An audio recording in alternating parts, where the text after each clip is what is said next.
ายดีน้องมีซื้อว่านั่งท่องสันบุญมีไส้เป็นนักศึกษาพยาบาลปีหนึ่งจะมาสาธิตเกี่ยวกับการซักยาขาวกามสินกระโพกคนเจ็บซื้อเถ่าข้ามไซอุดมไส้อายุ31 ปีมาจากบ้านน้องแค้นเมืองสระสมบูรณ์แข้งจำปาซักสาเหตุที่เพิ่นมาพบหมอด้วยอาการไข้สบายดีอ้ายโดยสบายดีอ้ายซื้อยังเด้ซื้อถาวคำไซอุดมไส้มาจากบ้านยังเด้บ้านน้องแค้นเมืองสนาสมบูรณ์แขวงจำปาสักโดยอ้ายมีอายุจักปีเด้31 ปีโดยน้องซื้อท่องสันเด้อเป็นพยาบาลย่ำอยู่ตึกนี้น้องจะมาซักยาให้อ้ายเด้อเนื่องจากอ้ายมีอาการไข้โดยเดี๋ยวน้องขออนุญาตไปเก็บอุปกรณ์กันเด้อโดยก่อนที่จะมาเก็บอุปกรณ์แม่นเฮาจะล้างมือหัดกันก่อน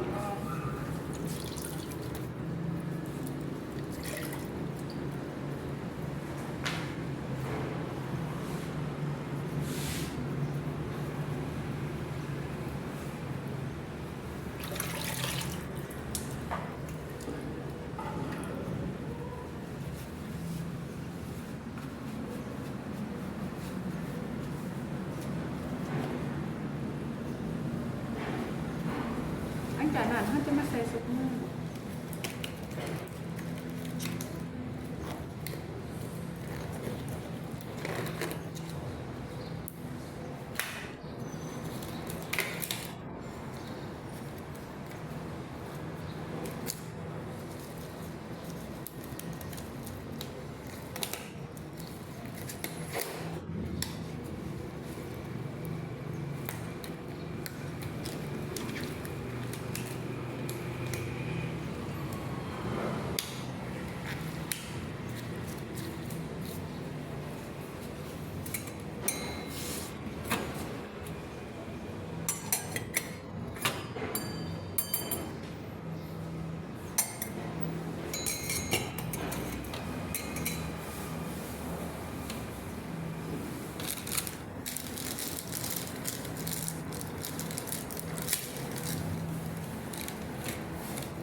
โดยอ้ายมันเขาข้ามไซอุดมไข่บ่ได้โดยน้องจะมาซักยาให้อ้ายเด้อขออนุญาตเด้อ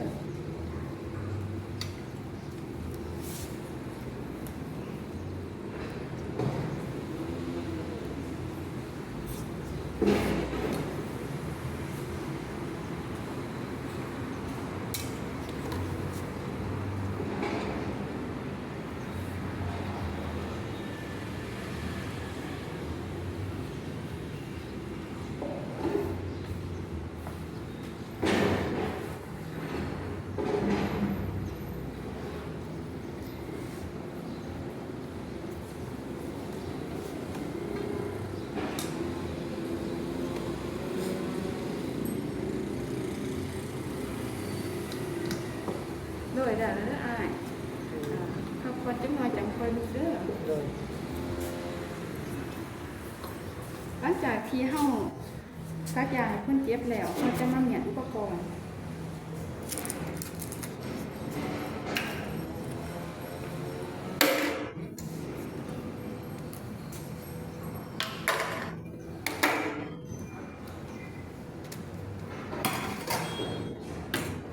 โดยหลังจากที่แม่อุปกรณ์แล้วเขาจะมาต่อเครื่องมือ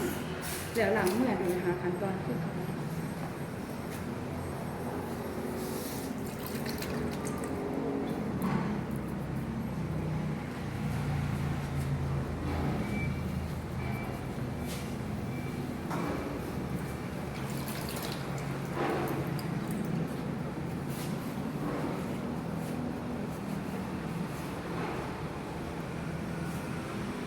หลังจากนั้นเขาจะมาบันทึกประวัติคนเจ็บใส่ว่าเขาซักยาในวันที่ใดเดือนใดหลังจากนั้นก็เป็นที่สำเร็จเรียบร้อย